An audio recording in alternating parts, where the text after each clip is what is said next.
we'll guide you through how to create a Chat GPT photo quickly and easily. If you find this helpful, consider subscribing and liking the video.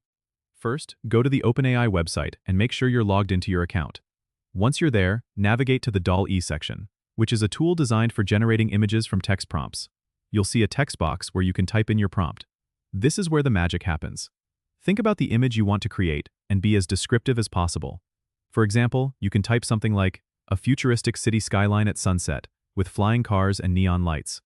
The more details you provide, the more accurate the generated image will be.